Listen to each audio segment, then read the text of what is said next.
I'll never forget that day back in the spring of 2006. I was a surgical resident at the Johns Hopkins Hospital taking emergency call. I got paged by the ER around 2 in the morning to come and see a woman with a diabetic ulcer on her foot. I can still remember sort of that smell of rotting flesh as I pulled the curtain back to see her. And everybody there agreed this woman was very sick and she needed to be in the hospital. That wasn't being asked. The question that was being asked of me was a different one, which was, did she also need an amputation?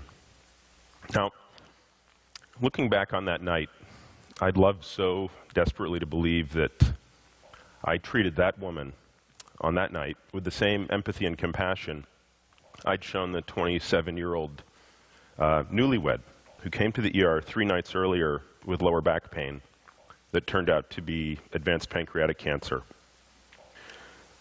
In her case, I knew there was nothing I could do that was actually going to save her life. The cancer was too advanced. But I was committed to making sure that I could do anything possible to make her stay more comfortable. I brought her a warm blanket and a cup of coffee, brought some for her parents. But more importantly, you see, I passed no judgment on her, because obviously she had done nothing to bring this on herself. So why was it that just a few nights later, as I stood in that same ER and determined that my diabetic patient did indeed need an amputation, why did I hold her in such bitter contempt? You see, unlike the woman the night before, this woman had type 2 diabetes.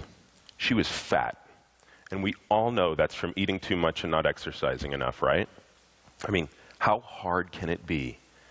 As I looked down at her in the bed, I thought to myself, if you just try caring even a little bit, you wouldn't be in this situation at this moment with some doctor you've never met about to amputate your foot. Why did I feel justified in judging her? I'd like to say I don't know, but I actually do. You see, in the hubris of my youth, I thought I had her all figured out. She ate too much, she got unlucky, she got diabetes, case closed. Ironically, at that time in my life, I was also doing cancer research, immune-based therapies for melanoma, to be specific. And in that world, I was actually taught to question everything, to challenge all assumptions and hold them to the highest possible scientific standards. Yet, when it came to a disease like diabetes that kills Americans 8 times more frequently than melanoma, I never once questioned the conventional wisdom. I actually just assumed the pathologic sequence of events was settled science. 3 years later, I found out how wrong I was. But this time, I was the patient. Despite exercising 3 or 4 hours every single day and following the food pyramid to the letter, I'd gained a lot of weight and developed something called metabolic syndrome. Some of you may have heard of this. I had become insulin resistant. We can't keep blaming our overweight and diabetic patients like I did. Most of them actually want to do the right thing, but they have to know what that is. And it's got to work.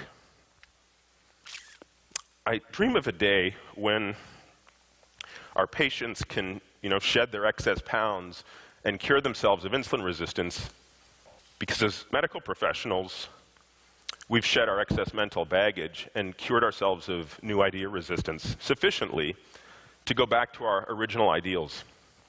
Open minds, the courage to throw out yesterday's ideas when they don't appear to be working, and the understanding that scientific truth isn't final, but constantly evolving.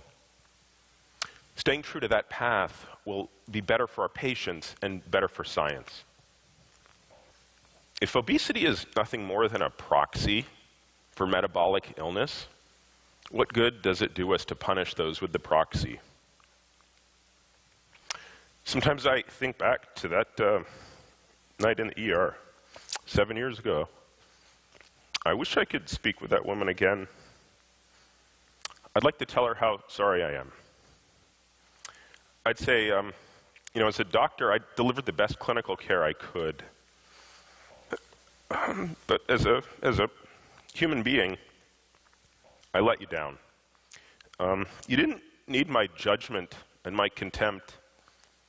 You needed my empathy and compassion. And above all else, you needed a doctor who was willing to consider maybe you didn't let the system down. Maybe the system of which I was a part was letting you down. If you're watching this now, I hope you can forgive me.